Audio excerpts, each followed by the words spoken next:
Sabe quando a gente salva um arquivo? Parece super simples, né? Clica ali em salvar, pronto. Pois é, a gente nem pensa duas vezes. Mas olha, por trás dessa ação tão cotidiana, tem uma história tecnológica assim fascinante. Como é que os computadores organizam essa montanha de informação que a gente joga neles? É exatamente isso que a gente vai explorar hoje. Vamos fazer um mergulho nessa jornada dos sistemas de arquivo, sabe? Entender como é que a gente saiu de umas estruturas bem básicas lá atrás, pensadas para economizar cada bytezinha mesmo. Porque não tinha muito espaço, né? Exato, até chegar nesses sistemas super sofisticados de hoje, que o foco é total na segurança, na integridade dos nossos dados. É uma viagem que começa lá com o FAT e vai até gigantes como o ZFS, BTRFS. E para guiar a gente nessa conversa, a gente se baseou em vários materiais, uns textos que detalham bem essa evolução, os conceitos-chave por trás de tudo. Perfeito. Então a nossa missão aqui é essa: sacar os marcos principais dessa evolução, por que as coisas mudaram, sabe? E o que realmente diferencia um sistema do outro hoje em dia, buscando as ideias centrais desses materiais. Legal. Então, vamos começar do começo mesmo. Os materiais falam muito do FAT, né? File Allocation Table. FAT12, FAT16, FAT32. Isso, os primórdios. Eles foram desenhados numa época de hardware bem limitado. Então o foco era simplicidade total e ocupar o mínimo de espaço possível no disco.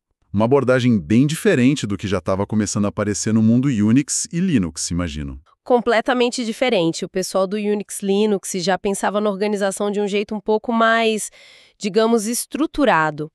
As fontes descrevem uns conceitos que são a base até hoje. O primeiro é o inode. Inode, Node Índice. O que é isso exatamente? Pensa nele como a identidade do arquivo ou do diretório. Ele não guarda o nome que a gente usa, tipo fotopraia.jpg. Ah, não. Não, ele guarda os metadados. Quem é o dono, quais são as permissões, data de modificação e o mais importante, os ponteiros. São eles que dizem, olha, os dados desse arquivo estão nesses blocos aqui do disco. Entendi. É como se fosse a ficha cadastral do arquivo, sem o nome popular. Exatamente. E isso está ligado àquela filosofia Unix de que tudo é um arquivo. Até um dispositivo tipo seu mouse tem um inode associado. Que interessante. Mas aí, como o nome fotopraia.jpg se liga a essa ficha, a esse inode? Aí que entra outra pecinha. O dentre, ou entrada de diretório. Ele faz essa ponte. Ele liga o nome que a gente lê ao número do inode correspondente. Ah, tá. É o catálogo. Isso, tipo um catálogo. E o dentre também ajuda a organizar a bagunça apontando para o diretório pai e para uma estrutura mestra chamada superblock, que tem as informações gerais do sistema de arquivos todo. E com tantos sistemas diferentes, ISH4, BTRFs, o próprio FAT, NTFS, como o Linux, por exemplo, lida com essa variedade toda sem enlouquecer? Boa pergunta. A mágica aí acontece numa camada chamada VFS, Virtual File System. Sistema de arquivos virtual. Exato. Pensa nela como uma camada de tradução, lá dentro do kernel do Linux. O VFS define uma interface padrão, com comandos comuns tipo create, mkdir, e estruturas como inode e dentre. Certo. Aí, cada sistema de arquivos específico, seja ISH4, BTRS, XFS, implementa essa interface do seu jeito. Qual a vantagem? Os programas não precisam saber se estão falando com o ISH4 ou o BTRS. Eles falam com o VFS e o VFS se vira para traduzir para o sistema certo. Ah, que sacada! É por isso que a gente consegue espetar um pendrive em FAT32, ter um HD externo em NTFS e o sistema principal em ext4, tudo funcionando junto. Precisamente. É o VFS orquestrando tudo por baixo dos panos. Ok. Então a gente tinha esses sistemas, FAT e ext2 no Linux, mas eles tinham um ponto fraco bem sério, né? O que acontecia se, sei lá, faltasse luz bem no meio de eu estar deletando um arquivo gigante. Nossa! No Unix, deletar um arquivo envolve passos, né? Tirar o dentre, liberar o inode, liberar os blocos. Se a energia caísse ali no meio, Era o caos. Podia acontecer de tudo. Um inode ficar órfão apontando para blocos de dados que não pertenciam mais a nenhum arquivo visível, ou o contrário, blocos marcados como ocupados, mas sem nenhum inode apontando para eles. ou seja, dados perdidos e espaço desperdiçado. Linux ou o scan disk no Windows antigo. Nossa, lembro disso. Demorava uma eternidade. Podia levar minutos, às vezes horas, em discos grandes. O sistema tentava varrer tudo, achar as inconsistências e consertar, mas nem sempre conseguia e era um processo super lento. Terrível. Como que resolveram essa dor de cabeça? A grande virada foi o journaling. Pensa num diário de bordo, um log. Um diário. Geralmente é um arquivo especial, muitas vezes circular, para não crescer demais. A ideia, que as fontes descrevem como muito elegante, é, antes de fazer qualquer mudança crítica na estrutura do sistema de arquivos, tipo alocar um bloco, atualizar um inode, o sistema primeiro escreve nesse journal o que ele pretende fazer. Ah, tipo uma nota? Vou fazer a operação X nos blocos Y e Z. Isso, uma declaração de intenção. Só depois que essa intenção está registrada no journal, é que o sistema vai lá e faz a modificação de verdade nos dados e metadados. Se tudo der certo, ele anota no journal, operação X concluída. E se der pau no meio? Aí que tá a beleza. Quando o sistema reinicia depois da falha, a primeira coisa que ele faz é olhar esse journal. Aham. Se ele encontra uma operação marcada como iniciada, mas não como concluída, ele sabe que algo deu errado. Aí ele tem duas opções. Ou ele usa a informação do journal para terminar a operação que ficou pela metade, o chamado replay do journal, ou ele desfaz as alterações parciais que possam ter sido feitas, voltando para o último estado consistente conhecido. Nossa, muito mais inteligente. Muito. Garante a integridade da estrutura e o principal, elimina a necessidade daquelas verificações longuíssimas. A recuperação de falha fica automática e super rápida. Foi um salto de confiabilidade gigantesco para o uso diário do computador. Adeus FSC demorado. Realmente uma mudança fundamental. E quais foram os sistemas que trouxeram essa novidade primeiro? Vários importantes surgiram com journaling, segundo os materiais. No mundo Windows, o NTFS, que veio com o Windows NT, foi um avanço enorme sobre o FAT32. Justamente por ter journaling, além de permissões melhores, suporte a arquivos maiores. Que é usado até hoje, basicamente. Exato. A Apple colocou journaling no HFS Plus, lá no macOS 8, e no Linux o X3 ficou famoso porque ele basicamente adicionou uma camada de journaling em cima do X2, que já era muito usado. Isso facilitou muito a migração. Entendi, só adicionou o diário. Isso. E também tivemos sistemas mais corporativos, como o JFS da IBM e o XFS da SGI, que foram portados para o Linux, e surgiu o Riser FS, que foi um dos primeiros feitos já com journaling em mente para o Linux. E é interessante ver como cada, digamos, ecossistema seguiu sua trilha, né? Ali nos anos 90, 2000. A Microsoft, por exemplo, tinha o FAT32 nos Windows mais caseiros, tipo 95, 98, ME. Sim, que era mais simples, sem journal, mas garantia compatibilidade com tudo quanto é coisa. Mas, ao mesmo tempo, ela desenvolveu o Windows NT com o NTFS, que era bem mais parrudo, né? Com journaling, segurança, e que sobreviveu firme e forte. Sem dúvida. Foi a aposta de longo prazo deles que deu certo. A Apple também teve sua linha do tempo. Saiu do MFS, passou pelo HFS, até chegar no HFS Plus, lá em 1998. Que também durou bastante tempo. Quase 20 anos como padrão. O HFS Plus trouxe journaling, mais capacidade. E um detalhe curioso, quando a Apple lançou o macOS X, que era baseado em Unix... Vindo do Next Step, né? Isso. O lógico seria usar um sistema de arquivos Unix como o UFS, mas eles mantiveram o HFS Plus como padrão, provavelmente para manter a compatibilidade com os programas e o hardware, que já existiam. Uma decisão pragmática. Faz sentido. E no Linux? Além do EST2 virar EST3, o que mais rolou? O Linux começou bem humilde, com o Minix FS, que era bem limitado. O Waste2 foi o rei por muito tempo nos anos 90, muito estável para a época, mas sem journaling era complicado em servidor, ou se a luz caísse muito. O calcanhar de Aquiles. Exato. Daí a importância do Waste3, e como a gente falou, o JFS e o XFS, que eram de fora, foram adaptados e ganharam espaço. E o Riser FS também teve seu momento de fama como uma opção nativa já com o Journal. 2000. O ZFS, da Sun Microsystems. Ah, ZFS, Zettabyte File System. O nome já impressiona. E aqui parece que o foco virou outro. Obsessão total com a integridade dos dados. E a chave para isso foi uma tal de tecnologia Copy on Write, ou CAL. O que é isso? O Copy on Write, ou CAL, muda radicalmente como o sistema altera os dados no disco.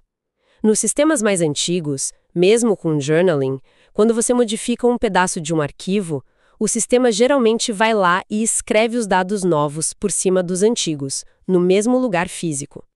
É a escrita in place. Certo. O journaling protege os metadados, a organização, mas ainda tem uma janelinha de risco ali, na hora de gravar o bloco de dados mesmo. Se a energia cair naquele microsegundo, o bloco pode ficar corrompido, meio escrito. Entendi. E o CAL evita isso? Como? É muito esperto. Com o caudalho, o dado original nunca é sobrescrito diretamente. O fluxo é diferente. Primeiro, os dados novos, ou o bloco modificado, são escritos num lugar totalmente novo, um espaço livre no disco. Ah, em outro endereço. Exato.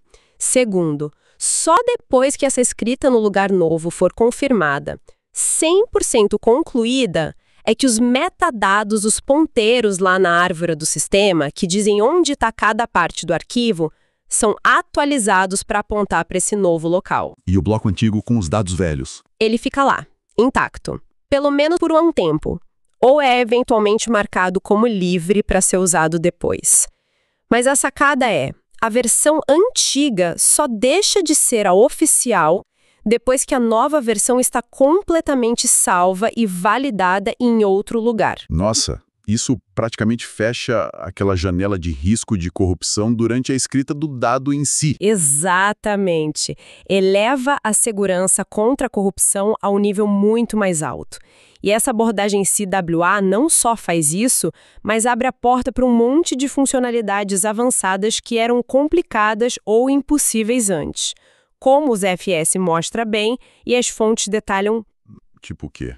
Bom, conectando tudo isso, o primeiro grande ganho é a integridade via checksums. Checksums. Tipo um código de verificação para cada pedaço de dado? Isso. Para cada bloco de dados que o ZFS grava, ele calcula um checksum, uma assinatura matemática baseada no conteúdo e guarda junto. Quando ele vai ler aquele bloco de volta, ele recalcula o checksum na hora. E se não bater? Aí ele sabe, opa, esse bloco aqui corrompeu. Pode ser um bit que inverteu no disco, um erro de leitura. E agora vem a parte mais incrível. Se você configurou o ZFS para usar redundância, tipo usando vários discos num pool, parecido com um RAID, mas gerenciado pelo próprio ZFS, Sim. ele não só detecta o erro, como ele pode procurar uma cópia boa daquele bloco em outro disco do pool e automaticamente corrigir o erro, substituindo o bloco ruim pelo bom. Uau! Autorreparação, sem eu precisar fazer nada. Exatamente, tudo transparente. Por isso que quem usa ZFS geralmente nem se preocupa mais com ferramentas tipo FCSK. Elas se tornam meio obsoletas. Que demais! Que outras mágicas o CAL permite nos AFS? Bom, ele integra o gerenciamento de volumes de um jeito super flexível. Em vez de partições fixas, você cria pools de armazenamento que podem juntar vários discos. O ZFS decide como espalhar os dados ali, oferecendo redundância, performance e talvez a função mais amada, snapshots instantâneas. Snapshots? Aquelas fotos do sistema num ponto do tempo? Essas mesmas. Graças ao CAL, tirar um snapshot nos ZFS é quase de graça, é instantâneo e quase não ocupa espaço no começo. Como assim? Porque o snapshot, na prática, só precisa guardar os ponteiros para os blocos de dados que existiam naquele momento. Quando você continua trabalhando e modificando arquivos, os dados novos vão para blocos novos, por causa do call, mas os blocos antigos que o snapshot referencia continuam lá, quietinhos. Ah, entendi. Ele só preserva as referências para os blocos antigos. Muito eficiente. Muito. Permite voltar no tempo, recuperar versões. É parecido com fazer um commit no Git, para quem conhece. E ainda tem a deduplicação. Os FS conseguem achar blocos de dados iguais, mesmo em arquivos diferentes, e guardar uma cópia só, com vários ponteiros para ela. Economiza um espaço danado em alguns casos. É um pacote de funcionalidades realmente impressionante. Mas aí fica a pergunta. Se o ZFS é tão bom assim, por que ele não virou padrão em todo lugar, tipo no Linux? Os materiais comentam isso. Comentam, sim. Tem uma questão histórica aí que é meio chata. Licenças de software. A licença original do ZFS, que veio da Sun Oracle ACDDL, e a licença do kernel Linux, a GPL v2, são consideradas incompatíveis por muita gente importante no mundo do software livre. Ah, briga de licença. Basicamente.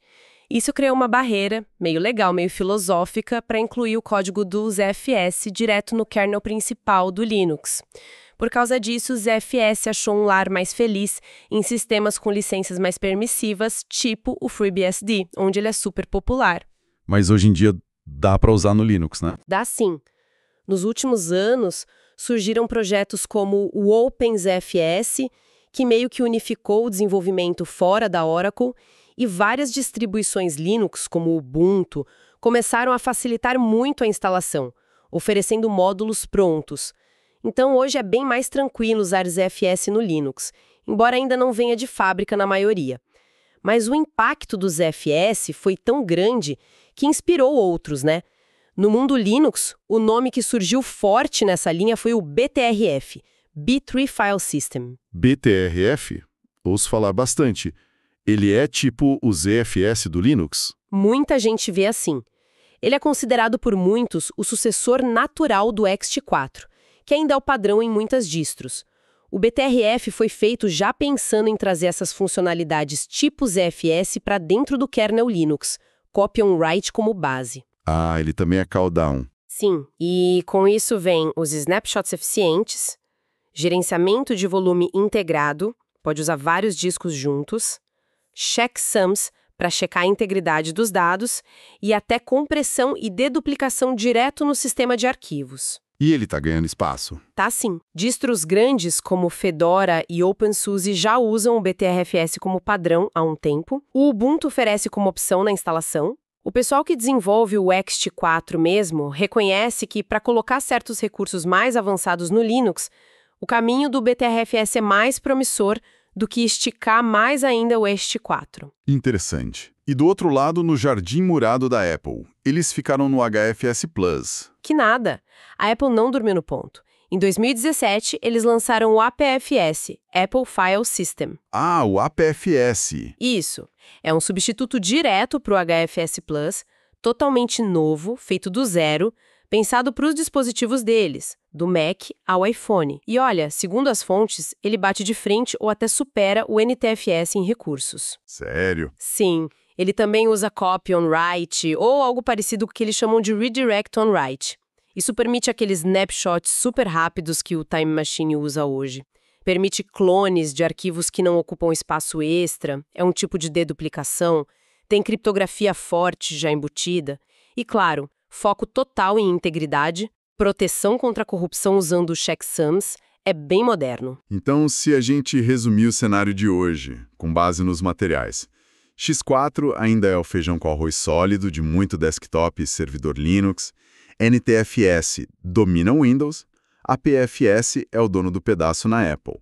E para quem quer o suprassumo de resiliência, flexibilidade, recursos avançados, aí as estrelas são ZFS e BTRFS, especialmente em servidores ou para usuários mais exigentes. É por aí. É uma ótima foto do momento atual.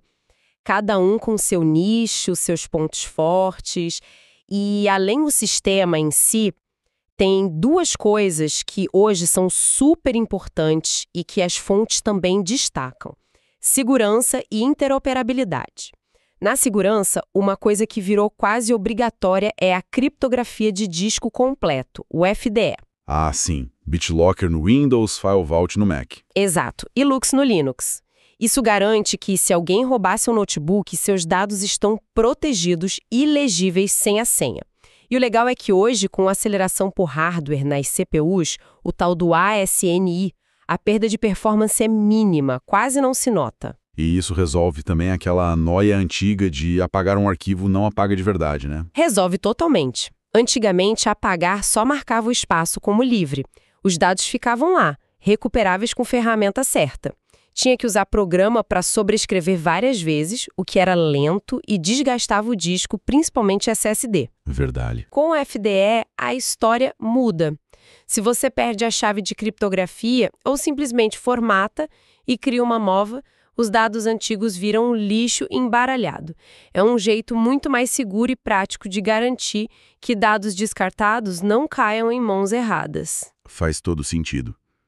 E para conectar essas máquinas todas, como a gente troca arquivos entre sistemas diferentes? Bom, em rede local, os dois protocolos que mandam são o NFS, que é um padrão aberto, nasceu na Sun, muito usado em Linux e Unix. Estável, né? Geralmente sim. E o SMBCIFS, que é o protocolo da Microsoft, o famoso compartilhamento do Windows, mas que hoje roda super bem em Linux e Mac com o Samba. Certo. E para levar arquivo para lá e para cá num pendrive, cartão de memória, HD externo, qual é o sistema mágico que funciona em tudo? Aí entra um personagem surpreendente, quase um fóssil vivo que se recusa a morrer, o exFAT. Extensible FAT. exFAT. Eu uso direto. Todo mundo usa. Os textos contam que a Microsoft criou ele lá por 2006 e o pulo do gato, liberou a especificação. Isso permitiu que todo mundo o adotasse. O exFAT ele é extremamente simples. Simples como? Não tem journaling, não tem COW, não tem checksum, não tem nada dessas coisas chiques que a gente falou. Ué, e por que ele é tão popular, então? Qual a vantagem? A simplicidade é a vantagem. Por ser simples, ele é rápido para gravar dados sequenciais, ótimo para câmera de vídeo, por exemplo. E o principal, compatibilidade universal. Windows, Mac, Linux, Android, TV, câmera, videogame, quase tudo lê e escreve exFAT sem reclamar. Ah, é o denominador comum. Exatamente. E ele não tem as limitações chatas do FAT32, como o limite de 4 GB por arquivo ou volumes pequenos. As fontes até brincam que ele é tipo um Neandertal na era espacial. Uma tecnologia antiga, simples, mas que justamente por isso virou a solução perfeita para essa necessidade específica de trocar dados entre mundos diferentes usando mídia física. Que história. Impressionante como algo simples pode ser tão útil. Bom, que jornada, hein? Recapitulando então, a gente saiu lá do FAT, super simples, focado em economizar cada byte, passou pela necessidade de garantir que os dados não se perdessem em falhas com journaling e chegou nesses sistemas modernos com copy on write, ZFS, BTRF, APFS, que trouxeram um nível absurdo de integridade, autorreparação, flexibilidade e recursos como snapshots que pareciam ficção científica. Ufa! Exatamente. É uma história clara de trade-offs, né? Simplicidade contra recursos, velocidade contra segurança total. Cada passo foi uma resposta a novas necessidades, novas tecnologias, e o cenário hoje reflete isso. Sistemas especializados para cada uso, o desktop, o servidor crítico, a câmera, o pendrive de troca. E claro, essa evolução não para. E isso deixa a gente com aquela provocação final para quem está ouvindo. Pensando em tudo isso, na importância cada vez maior da integridade dos dados, nessas capacidades incríveis o qual será o próximo grande salto? Onde a tecnologia de sistemas de arquivos vai inovar agora? Será que a gente vai ver uma integração ainda mais profunda e transparente com a nuvem, talvez gerenciada pelo próprio sistema de arquivos? O quem sabe, sei lá. Inteligência artificial ajudando a organizar os dados de forma mais eficiente, prevendo falhas antes que aconteçam ou acelerando o acesso ao que a gente mais usa. Fica aí a pergunta no ar, né? Para a gente continuar pensando e acompanhando o que vem por aí.